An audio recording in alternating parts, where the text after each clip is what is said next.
माधवदास जी का चरित्र आता है।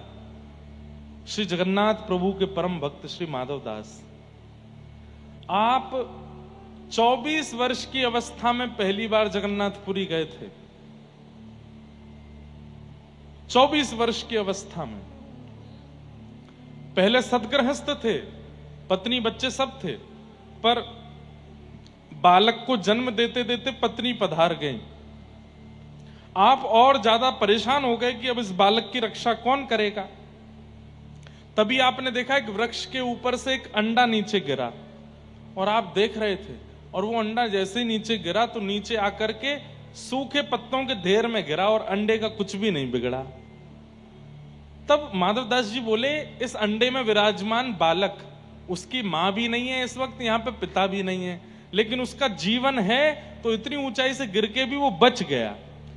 हम कैसे कह सकते हैं कि किसी व्यक्ति की रक्षा हम करेंगे? सबकी रक्षा ठाकुर जी करते हैं। जिसका जितना जीवन है उतना वो जिएगा जिएगा जिएगा। अभी हम लोग दत्त धाम में जब गोदावरी में स्नान करते थे तो कहीं कहीं गोदावरी जी का जल बहुत गहरा, हम लोगों ने तैरना ही दत्त धाम में सीखा।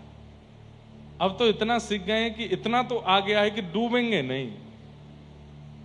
लेकिन जब वहां पे गुरुजी कभी कभी सिखाते थे तैरना, तो एक दो बालक हमारे ऐसे हैं, वो मास कथा में भी गए, हफ्ता कथा में भी गए, 15 दिन, फिर भी तैरना नहीं सीख पाए।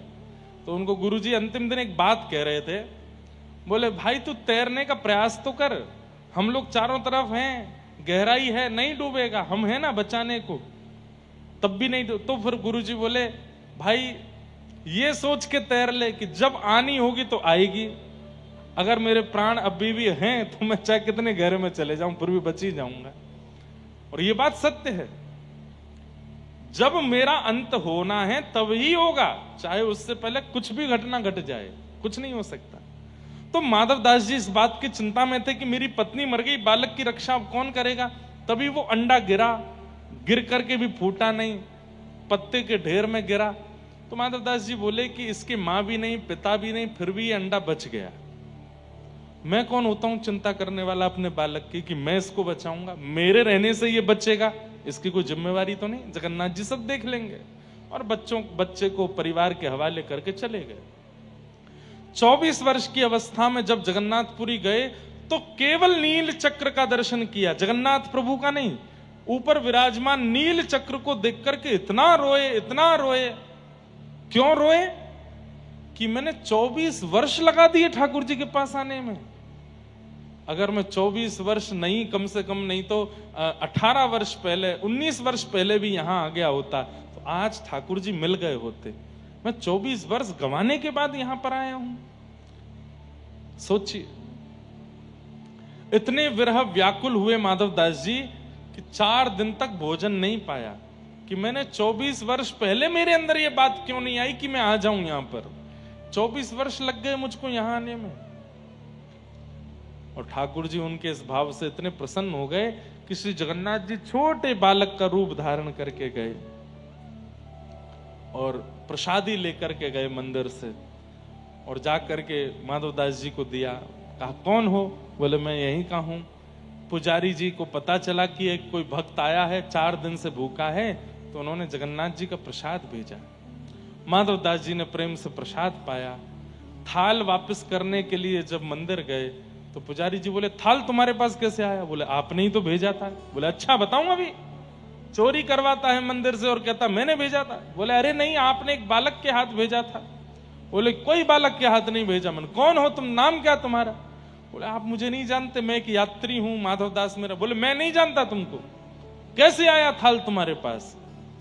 माधवदास जी के नेत्र बंद हो गए। बोले ओहो,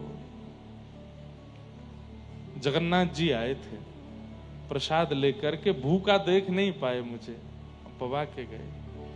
और तब से श्री माधवदास जी जगन्नाथपुरी से गए ही नहीं। वहीं रहकर के खूब भजन किया, खूब साधन किया, और ऐसी स्थिति हो गई कि जगन्नाथ प्रभु का दर्शन करने माधवदास दाते, आज जब हम जगन्नाथ जी को देखते हैं तो उछल पड़ते हैं, लेकिन जब माधवदास जी मंदिर जाते थे जगन्नाथ जी उछलने लग जाते थे माधवदास को देख करके। इतना प्रेम ठाकुर जी माधवदास से करते थे। तो स्थिति बने तो सही दर्शन की। और वो कैसे बनेगी? जब तक हमारी कामना में ठाकुर जी नहीं आएंगे, जब तक तड़पेंगे नहीं उनको प्राप्त करने के लिए, तब तक ऐसी स्थिति नहीं बनने वाली है।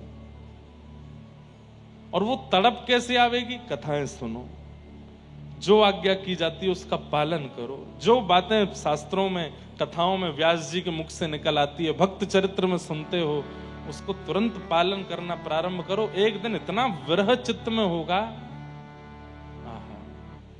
एक बात बोले बंधुओं, विरह प्राप्ति का एक तरीका तो है। क्या? जिस किसी भी भगवत भाव से ठाकुर जी की सन्निकटता का अनुभव होने लगता है, उस भाव का कुछ दिन के लिए त्याग कर दो। कथा मत छोड़ना, नहीं तो प्राण निकल जाएंगे फिर तो। कथा तो सुनते रहिए, सत्संग तो करते रहिए, पर और जितने भी व्यवहार भाव जिनसे आपको भगवत अनुभव और प्रगाढ़ होता है, कुछ दिन उसको करो मत। मिल रहा है तो भी मत करो। जैसे आप जब चाहते हो वृंदावन पहुंच जाते हो, जब चाहते हो बरसाना पहुंच जाते हो, जब चाहते हो जगन्नाथपुरी चले जाते हो, जब चाहते हो तब पंढरपुर चले जाते हो। कुछ दिन के लिए भले ही मिल रहा हो अवसर तो भी मत जाओ। बंबई में, उल्लासनगर में कोई ऐसा मंदिर है जहां दर्शन करके मन को बड़ी शीतलता का अनुभव होता, कुछ दिन मत जाओ। केवल और केवल सत्संग सुनते रहो। वो सब क्रियाएं मत करो जिनसे भगवत साक्षात्कार, भगवत अनुभव में तड़पन नहीं होती। कुछ समय के लिए वियोग दो, क्योंकि ठाकुर जी से अगर तुम वियोग मांगोगे, वो तो भाई बहुत खतरनाक वाला देंगे, उनसे मत मांगना। वो तो ऐसा दे देंगे, ऐसा दे देंगे कि बस रोते रह जाओगे। फिर अपने आप ही कर लो कुछ समय का वियोग। जैसे वृत्रासुर ने मांगा भागवत में, न नाक पृष्ठम न च पारमेष्ठम न सार्वभौमम न रसाधिपत्यम न योग सिद्धिर अपुनर्भवम वा समंजसत्वा विरहय्य कांक्षे। वृत्रासुर कहता है, नाथ मैं रोऊं तो मुझे रोने देना, आना नहीं मेरे पास, मुझे रोने देना, थोड़ा विरह व्याकुल होने देना। और ठाकुर जी के ऐसे भक्तों के चरित्र सुनो जिनसे विरह व्याप्त होता हो। जैसे भक्तिमती मीराबाई का चरित्र सुनो, श्री नरसिंह मेहता जी का चरित्र सुनो, और श्री चैतन्य चरित्र सुनो। अभी 2 दिन चैतन्य चरित्र चला था दत्त धाम में। कितना विरह होता है, कितनी व्याकुलता होती है। ऐसे करके अपने चित्त में स्वयं विरह का निर्माण कर लो तो बच जाओगे। ठाकुर जी ने कहीं विरह दिया, तोड़ देंगे आपको। उनसे विरह की याचना मत करो, खुद कर लो। तो 2 तरीके हैं अपने चित्त को भगवत भक्त बनाने के। या तो जैसे सिद्ध कृष्णदास बाबा ने बहुत तप करके, साधन करके, रूखी रोटी खाके, नीम के पत्ते खाके, एकांत में रह के भजन करके किया, या तो वो है तरीका। या फिर दूसरा तरीका अटपटा है, रुदन। जितना विरह उतना चित्त शांत होगा, उतना चित्त एकाग्र होगा, उतना चित्त ठाकुर जी के अनुकूल बनेगा। पर विरह आज है नहीं भक्तों में, बहुत सरल हो गया, बहुत सहज हो गया। प्रयास कीजिए कि वह विरह, हमको तो विरह बहुत दे रखा है ठाकुर जी ने। महीना महीना 2-2 महीना वृंदावन जाने को नहीं मिलता। जन्म वृंदावन का, परिवार वृंदावन का, सब परिवार वृंदावन में रहता है, पर हमारी कथा सुन के हजारों वृंदावन जा रहे हैं, हमको ही नहीं मिल रहा वृंदावन। कब से वृंदावन से दूर हैं? 1.5 महीना लगभग हो गया, और अभी भी 16 तारीख तक वृंदावन नहीं जाना है। 12 को यहाँ कथा पूरी करके कोटा जाएंगे, कोटा से फिर बेंगलोर जाएंगे, बेंगलोर से फिर वृंदावन जाएंगे, 2 दिन वृंदावन रुकेंगे, फिर मुक्तिनाथ जाएंगे, मुक्तिनाथ से फिर आगे आगरा में कथा, फिर ऐसे सब क्रम। इतना ठाकुर जी अपने आप विरह वियोग दे देते हैं। शायद इसीलिए कथाओं में इतने भाव प्रकट हो जाते हैं, क्योंकि वियोगी चित्त है तो विरह दो। सूत जी महाराज कहते हैं, सवै पुंसाम परो धर्मो यतो भक्तिर अदोक्षजे अहैतुक्य प्रतिहता ययात्मा संप्रषेदति। सभी प्राणी मात्र का परम धर्म क्या है? यतो भक्तिर अदोक्षजे, अदोक्षज भगवान की अहैतुकी भक्ति करना। अहैतुकी भक्ति किसे कहते हैं? कैसी भी परिस्थिति आ जाने पर उस भक्ति का त्याग ना करना। कैसी भी परिस्थिति आ जाने पर उस भक्ति का त्याग ना करना। जैसे कुम्मन दास जी का एक बहुत प्रसिद्ध चरित्र मैं कहता हूं कथा में, कि उनके एक पुत्र की मृत्यु हो गई, 7 पुत्र थे। तो जैसे कुम्मन दास जी को पता चला कि मेरे एक पुत्र की मृत्यु हुई, तो कुम्मन दास जी बेहोश होकर गिर पड़े। नगरवासी, ग्रामवासी सब लोग बोले, अरे राम राम राम, इतने बड़े भजनानंदी साधक और केवल पुत्र के मरने की खबर सुन के बेहोश हो गए। काय बात का भजन किया इन्होंने, काय बात का साधन किया, अपने पुत्र का मोह नहीं निकाल पाए चित्त से। अरे इनसे बढ़िया तो हम हैं, हमारे घर का कोई सदस्य मर जाए तो हम रोएंगे, बेहोश तो हम नहीं होते। इतना बड़ा भजन साधक कुम्मन दास, और पुत्र की मृत्यु की बात सुन के मूर्छित होकर गिर पड़ा। जब ये बात गोसाई श्री विठलनाथ जी को पता चली, तो गोसाई जी मुस्कुरा के बोले, पुत्र की मरने की बात सुन के मूर्छित नहीं हुआ है वो, तो बोले वो इसलिए मूर्छित हुआ है कि पुत्र मर गया, अब 13 दिन तक सूतक लग गया, अब 13 दिन तक मैं मंदिर नहीं जा पाऊंगा, श्रीनाथ जी को नहीं देख पाऊंगा, इसलिए मूर्छित हुआ है वो। बोले अरे आप तो बात बना रहे हैं। बोले रुको दिखाता हूं। मूर्छित अवस्था में कुम्मन दास जी, कोई पानी डाल रहा है, कोई कुछ कर रहा है, उस समय कान में जाकर के कहते हैं, गोसाई जी तू चिंता मत कर, मंदिर की एक खिड़की खोल देंगे, भीतर भले ही मत आना, वहां से ठाकुर जी का दर्शन कर लेना। इतना सुनते ही उठ बैठे जग करके और बोले, पुत्र की क्रियाएं करो, जो अंत्येष्टि होनी है वो सब क्रियाएं करो। समझ में आई बात?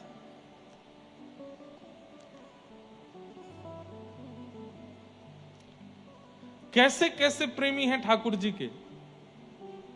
पुत्र मर गया फिर भी भगवत प्रेम कम नहीं हुआ। हमारे महाराष्ट्र में गोरोबा काका जो मटका बनाते थे मिट्टी का, और उनका छोटा सा बालक पैरों के नीचे आ गया। कथा सुनी है आपने? गोरोबा काका, पत्नी ने आकर के कहा कि मैं बालक तुम्हारे हवाले छोड़ के गई थी, और वो कीर्तन में ऐसे मग्न हुए, कीर्तन कर रहे थे, मिट्टी दबा रहे थे चरणों से, छोटा बालक घुटमुन घुटमुन पैरों के नीचे आ गया। लेकिन आप कीर्तन में इतने मग्न थे कि नहीं पता चला, बालक की मृत्यु हो गई। लेकिन भगवत भक्ति नहीं छोड़ी, ठाकुर जी का भजन नहीं छोड़ा। कई संसारवादी लोग मेरी इस बात को कह करके, बात को सुन करके बहुत प्रोपेगेंडा बना सकते हैं। कैसी बातें कर रहे हो आप? आपके साथ ऐसा हो जाए तो आप सह लोगे? दुनिया को ज्ञान दे रहे हो व्यास मंच पे बैठ के, खुद के जीवन में अगर कुछ हो जाए सह लोगे? हमसे तो सहने की पूछना ही मत, हम बहुत सह लेते हैं और बहुत सहना जानते भी, इससे ज्यादा भी सह सकते हैं ठाकुर जी की कृपा से। अभिमान में नहीं बोल रहे हैं, लेकिन बात यहां चल रही है कि चाहे जैसी परिस्थिति आ जाए, चित्त में वह प्रेम नहीं घटना चाहिए जो ठाकुर जी के प्रति है, वो नहीं घटना चाहिए।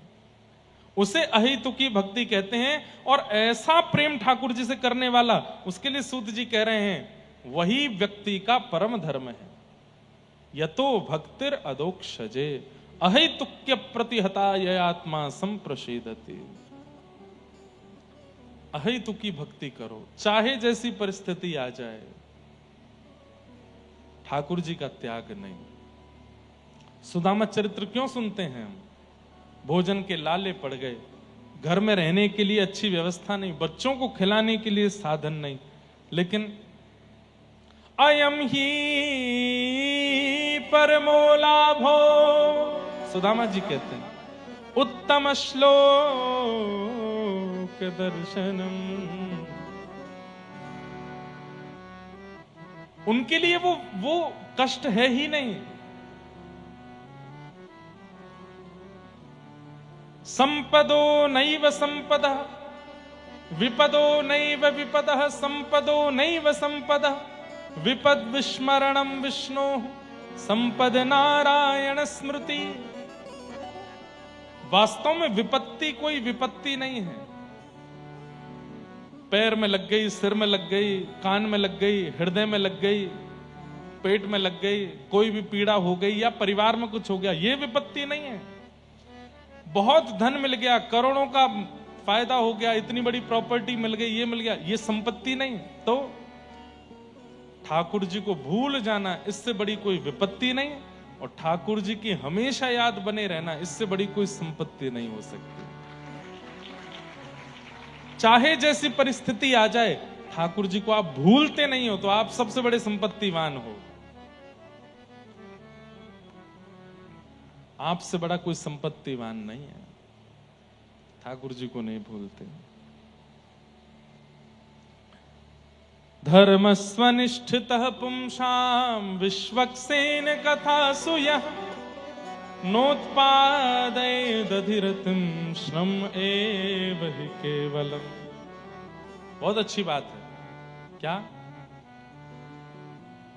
हमारे द्वारा एकादशी व्रत किया गया, हमारे द्वारा गिरिराज जी की परिक्रमाएं की गई, हमारे द्वारा वृंदावन के दर्शन किए गए, बद्रीनाथ, जगन्नाथ धाम, द्वारिका धाम, श्री पंढरपुर धाम, श्रीनाथ धाम, ये सब किए गए। खूब बड़े बड़े यज्ञ किए गए, अनुष्ठान किए गए, ब्राह्मणों के सत्कर्म किए गए, लेकिन इन सबको ठाकुर जी ने स्वीकार किया, इसका क्या प्रमाण है? आपके द्वारा किए गए सत्कर्म ठाकुर जी ने स्वीकार किए हैं और ठाकुर जी आपके सत्कर्मों से प्रसन्न हैं, इसका क्या प्रमाण है? तो यहां कहते हैं विश्वक्सेन कथासु यः, भगवान की कथा में रुचि होना, ठाकुर जी की कथा में मन लगना। ध्यान से सुनना, ठाकुर जी की कथा में मन लगना, ठाकुर जी की कथा में रुचि होना। जैसे व्यास जी कहें कि अब आज की कथा विश्राम, आगे की कथा कल कहेंगे, तो मन में बड़ी घबराहट हो जाना, अब कैसे निकलेंगे 12 घंटे, 24 घंटे बाद कथा सुननी है, 24 घंटे कैसे निकलेंगे। इस प्रकार कथा के प्रति व्याकुलता चित्त में रहना, ये इस बात का प्रमाण है कि आपके द्वारा किए गए समस्त सत्कर्म, व्रत, अनुष्ठान सब ठाकुर जी स्वीकार करते हैं। समझ में आई बात? ठाकुर जी की आपके प्रति स्वीकृति का प्रमाण है सत्संग में रुचि होना, सत्संग में मन लगना। और सत्संग में बैठे बैठे आलस आना, सत्संग में बैठे बैठे मन ना लगना, उठ के जाने की इच्छा होना, निद्रा आना, ठीक है अब कल से घर पे ही सुन लेंगे, यहाँ आओ गर्मी लगती है, ऐसा है वैसा है, नहीं।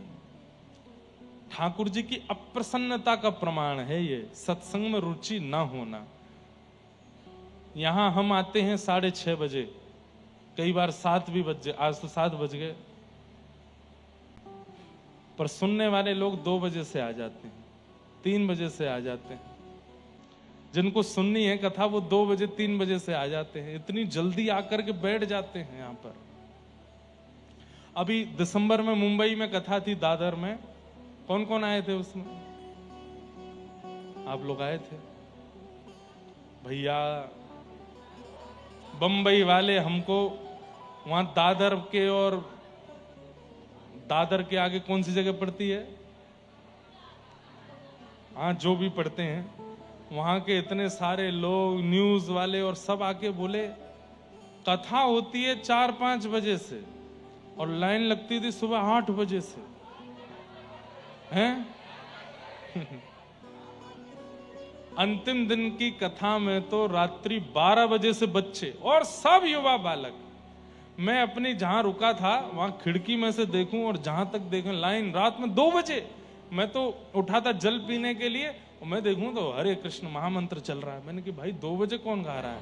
नीचे देखा तो लोग बाग बैठे हैं, किस लिए? कथा सुनने के लिए। मेरे सच में उस दिन तो आंख में आंसू आ गए थे कि सुबह कथा, अभी 10 बजे से कथा होनी है, सुबह अंतिम दिन जल्दी थी कथा, और रात में 12 बजे से लोग बैठे नीचे।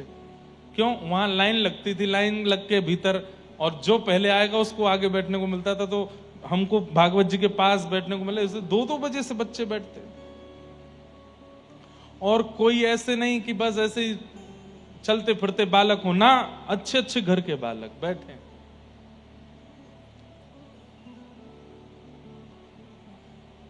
तब ये वाला श्लोक मेरे मन में आता था कि सूत जी महाराज कहते हैं कि ठाकुर जी आपसे प्रसन्न हैं, इस बात का प्रमाण कथा के प्रति आपकी रुचि ये बताती है। उत्सुकता, व्याकुलता, जैसी पता है कथा में जाना है, हम जाएंगे, कथा सुनेंगे, पूरी बैठ के सुनेंगे, जहां जगह मिल जाएगी बैठ के सुन लेंगे। ये रुचि, ये उत्सुकता, ये इस बात का प्रमाण है कि ठाकुर जी आपसे प्रसन्न है। इंद्रेश जी ये तो हर साल आते हैं उल्लासनगर, कौन सी बड़ी बात है? ऐसे मन में भाव आ रहे हैं, तो हम अपनी नहीं कह रहे हैं, कथा के प्रति यदि ये भाव आ जाता है, आलस्य का भाव आ जाता है, और कोई भाव आते हैं, तो श्रम एव ही केवलम नोत्पादयेद अधिरतिम, श्रम एव ही केवलम। आप अगर इस प्रकार कथा के प्रति, सत्संग के प्रति भाव रखते हो, तो कह रहे हैं कि आपके द्वारा की गई एकादशी केवल कोरी मेहनत है, ठाकुर जी उससे प्रसन्न नहीं होते। आपके द्वारा किया गया गोवर्धन वृंदावन की परिक्रमा, यमुना स्नान, गंगा स्नान, बद्रीनाथ, केदारनाथ, गंगोत्री, यमुनोत्री, जगन्नाथपुरी, द्वारिका आदि का भ्रमण, सब केवल और केवल एक श्रम है, कथा के प्रति रुचि। तो अब रुचि के बारे में बात करो कथा की, तो सबसे बड़े रुचिकर भागवत के हैं परीक्षित। कल चौथे दिन की कथा में ये प्रसंग आना चाहिए, लेकिन मैं अभी बता देता हूं ताकि आपको अनुभव हो कि कथा के प्रति उत्सुकता कैसी होनी चाहिए। 4 दिन हो गए कथा सुनते सुनते, दिन रात कथा चल रही है 24 घंटे, और एक आसन पर बैठे हैं परीक्षित। 7 दिन बाद मृत्यु हो जानी है तक्षक सर्प के डंसन से, और चौथे दिन की कथा जब आती है तो 2 श्लोकों में संपूर्ण कृष्ण कथा सुना करके विश्राम कर देते हैं। तब सामने बैठे परीक्षित कहते हैं, कथितो वंश विस्तारो भवता सोम सूर्ययो राज्ञां चो भयवंशाना चरितम परमाद्भुतम। मुझे भूख नहीं है, मुझे प्यास नहीं है, मुझे निद्रा नहीं है, केवल और केवल कृष्ण लीला सुनाइए, कृष्ण कथा सुनाइए। थोड़ी देर आराम कर लो परीक्षित, तुम 4 दिन से बैठे हो। तो परीक्षित कहते हैं, आप जब कथा सुनाते हैं और कथा सुनते सुनते जब मेरे नेत्र बंद हो जाते हैं भाव में, वहीं आराम हो जाता है। आप जब ठाकुर जी की मधुर लीला सुनाते हैं, उसी से मेरा पेट भर जाता है। आप जब रस भरे श्लोक बोलते हैं, उसी से मेरी प्यास बुझ जाती है। मुझे संसार की वस्तु की आवश्यकता नहीं, कृपा करके मुझे कथा सुनाओ। भक्तमालकार श्री नाभाजी तो कहते हैं कि 7 दिन बाद तक्षक सर्प के डंसन से परीक्षित की मृत्यु नहीं हुई। तो जैसे ही सुखदेव जी व्यास आसन पर खड़े हो गए और बोले अब कथा विश्राम होती है, तुम तू राजन मरिष्यति पशु बुद्धि में माम जही, तुम मरोगे ये पशु बुद्धि है। कथा विश्राम करके जैसे ही सुखदेव जी जाने लगे, परीक्षित जी के प्राण उस विरह में निकल गए कि अब कथा विश्राम हो गई, अब कैसे जीऊंगा मैं। तक्षक सर्प ने तो आकर के उनके मरे हुए शव का स्पर्श किया, ऐसा अनेक संत जन और नाभाजी भक्तमालकारों का कहना है। पर वास्तव में तो श्री परीक्षित जी के प्राण कथा के वियोग में चले गए। बंधु, ये कथा के प्रति रुचि किसकी नहीं है? हमें एक नाम बता दो। जितने भी भगवत प्राप्त हैं सब ठाकुर जी कथा के प्रति रुचि रखते हैं। सबसे पहला नाम जो सब जानते हैं, प्रभु चरित्र सुनवे को रसिया, राम लखन सीता मन बसिया। श्री हनुमान जी महाराज। पूरी हनुमान चालीसा में गोस्वामी जी ने ये नहीं कहा कि लड्डू का भोग लगाओ, ये नहीं कहा कौवा के पत्ते लगाओ, ये नहीं कहा सिंदूर लगाओ, लेकिन हनुमान जी की सबसे प्रिय वस्तु का उद्घाटन कर दिया। क्या? प्रभु चरित्र सुनवे को रसिया। और दुनिया के लोग सिंदूर चढ़ाते हैं, अकौवा के पत्ते पर राम नाम लग के चढ़ाते हैं, लड्डू का भोग लगाते हैं, पर कथा नहीं सुनाते हनुमान जी को, जो सबसे प्रिय है उनको। महादेव भोले बाबा निरंतर नेत्र बंद करके बैठे रहते हैं। पार्वती जी पूछती हैं आप क्या कर रहे हैं? तो महादेव के मुख से निकलता है, मुनिंद वृंद वंदिते त्रिलोक शोक हारिणी। ये राधा कृपा कटाक्ष कौन गा रहा है? वो देव आदिदेव महादेव गा रहे हैं, जो निरंतर प्रिया प्रियतम के चिंतन में ही लगे रहते हैं। उन्हें भी कथा प्रिय है, अमर कथा सुनाते रहते हैं पार्वती जी को। तीसरा, आपकी महाराष्ट्र भूमि से रुक्मणी जी भगवान को जब पत्र लिख करके भेजती हैं तो क्या कहती हैं? श्रुत्वा गुणान भुवन सुंदर शृण्वतां ते निर्विश्य कर्ण विवरई हर तुंगतापम। मैंने आपको देखा नहीं है, पर आपकी कथाएं बहुत सुनी हैं, और आपकी कथा सुनने में मुझे बहुत सुख मिलता है।